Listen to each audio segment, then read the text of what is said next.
Story intro. ರಾತ್ರಿ 3 ಗಂಟೆಯ ಅತಿಥಿ. ರಾತ್ರಿ 3 ಗಂಟೆ. ಎಲ್ಲರೂ ಗಾಢ ನಿದ್ರೆಯಲ್ಲಿ ಇರುವಾಗ ಕೆಲವರು ಮಾತ್ರ ಎಚ್ಚರದಲ್ಲಿರ್ತಾರೆ. ಆ ಸಮಯದಲ್ಲಿ ಕೇಳುವ ಒಂದು ತಟ್ಟುವ ಶಬ್ದ. Story intro. ರಾತ್ರಿ 3 ಗಂಟೆಯ ಅತಿಥಿ. ರಾತ್ರಿ 3 ಗಂಟೆ.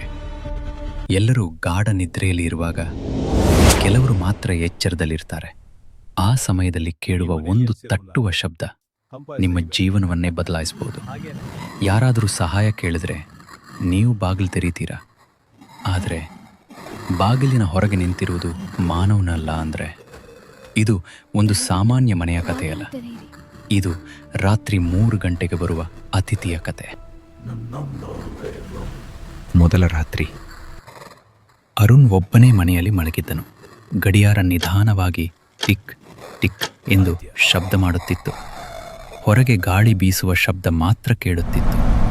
ಸ್ವಲ್ಪ ಸಮಯದ ನಂತರ ಅವನಿಗೆ ನಿದ್ರೆ ಬಂತು. ಹಠಾತ್ ಟಕ್ ಟಕ್ ಟಕ್, ಬಾಗಿಲಿಗೆ ಯಾರೋ ತಟ್ಟಿದ ಶಬ್ದ. ಅರುಣ್ ಕಣ್ಣು ತೆರೆದನು. ಗಡಿಯಾರ ನೋಡಿದನು. 3:00 MPM. ಅವನ ಹೃದಯ ಜೋರಾಗಿ ತಡಕತೊಡಗಿತು. ಹೊರಗಿನಿಂದ ನಿಧಾನವಾದ ಹೆಣ್ಣಿನ ಧ್ವನಿ ಕೇಳಿತು. ದಯವಿಟ್ಟು ಬಾಗಿಲು ತೆರೆಯಿರಿ. ವಿಚಿತ್ರ ಘಟನೆ. ಅರುಣ್ ಬಾಗಿಲಿನ ಹತ್ತಿರ ಹೋದನು. ತೆರೆಯಲು ಕೈ ಹಾಕುತ್ತಿದ್ದಾಗ ಅವನಿಗೆ ಮನೆ ಕೊಟ್ಟ ವೃದ್ಧನ ಮಾತು ನೆನಪಾಯಿತು.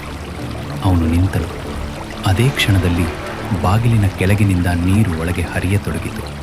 ಧ್ವನಿ ಬದಲಾಗಿತ್ತು. ನನ್ನನ್ನು ಒಳಗೆ ಬಿಡು. ಈಗ ಅದು ಕೋಪದ ಧ್ವನಿ. ಭಯಾನಕ ಸತ್ಯ. ಅಕಸ್ಮಾತ್ ಲೈಟ್ ಆಫ್ ಆಯಿತು. ಮನೆ ಸಂಪೂರ್ಣ ಕತ್ತಲೆ. ಅರುಣ್ ನಿಧಾನವಾಗಿ ಹಿಂದೆ ತಿರುಗಿದನು. ಕನ್ನಡಿಯಲ್ಲಿ ನೋಡಿದಾಗ ಅವನ ಹಿಂದೆ ಒಬ್ಬ ಹೆಂಗಸು ನಿಂತಿದ್ದಳು.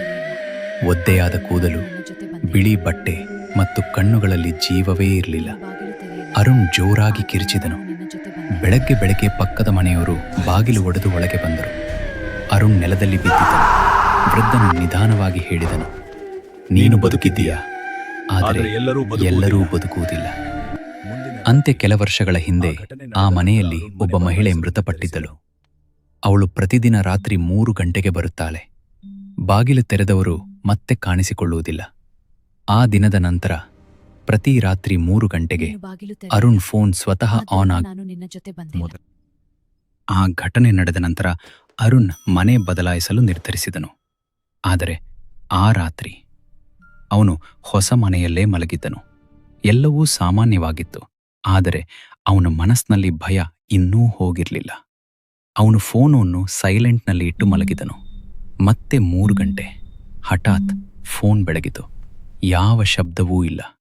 ಆದರೆ ಸ್ಕ್ರೀನ್ ಸ್ವತಃ ಆನ್ ಆಯಿತು. ಗಡಿಯಾರ 3:00 M. ಸ್ಕ್ರೀನ್ ಮೇಲೆ ಮತ್ತೆ ಅದೇ ಹೆಸರು ಕಾಣಿಸಿತು. ಅತಿಥಿ ಕಾಲಿಂಗ್. ಅರುಣ್ ಕೈ ನಡುಗತೊಡಗಿತು. ಈ ಬಾರಿ ಅವನು ಕಾಲ್ ರಿಸೀವ್ ಮಾಡಲಿಲ್ಲ. ಫೋನ್ ಸ್ವತಃ ಆಫ್ ಆಯಿತು. ವಿಚಿತ್ರ ಘಟನೆ. ಅಕಸ್ಮಾತ್ ಬಾತ್ರೂಮಿಂದ ನೀರು ಹರಿಯುವ ಶಬ್ದ ಕೇಳಿತು. ಅರುಣ್ ನಿಧಾನವಾಗಿ ಎದ್ದು ಹೋದನು. ಬಾಗಿಲು ಅರ್ಧ ತೆರೆದಿತ್ತು. ಒಳಗೆ ಲೈಟ್ ಆನ್ ಆಗಿತ್ತು. ನೆಲ ಸಂಪೂರ್ಣ ಒದ್ದೆಯಾಗಿತ್ತು. ಆದರೆ ಟ್ಯಾಪ್ ಮುಚ್ಚಿದೆಯೇ ಇತ್ತು. ಹಠಾತ್ ಕನ್ನಡಿಯಲ್ಲಿ ಬರಹ ಕಾಣಿಸಿತು, ನಾನು ಬಂದಿದ್ದೇನೆ. ನಿಜವಾದ ಭಯ. ಅರುಣ್ ಹಿಂದೆ ತಿರುಗಿದನು. ಬಾಗಿಲು ನಿಧಾನವಾಗಿ ಮುಚ್ಚಿತು. ಕೊಠಡಿಯ ತಾಪಮಾನ ತಣ್ಣಗಾಯಿತು. ಅವನ ಹಿಂದೆ ಯಾರೋ ಉಸಿರಾಡುವ ಶಬ್ದ. ಅವನು ನಿಧಾನವಾಗಿ ತಿರುಗಿದನು. ಅದೇ ಹೆಂಗಸು. ಈ ಬಾರಿ ಇನ್ನೂ ಹತ್ತಿರ. ಅವಳ ಕಣ್ಣುಗಳು ನೇರವಾಗಿ ಅವನನ್ನು ನೋಡುತ್ತಿತ್ತು. ಅವಳು ನಿಧಾನವಾಗಿ ಹೇಳಿದಳು, ನೀನು ಬಾಗಿಲು ತೆರೆಯಲಿಲ್ಲ, ಆದ್ದರಿಂದ ನಾನು ನಿನ್ನ ಜೊತೆ ಬಂದೆ. ಅಂತಿಮ ತಿರುವು ಮುಂದಿನ ದಿನ. ಅರುಣ್ ಕಾಣೆಯಾಗಿದ್ದನು.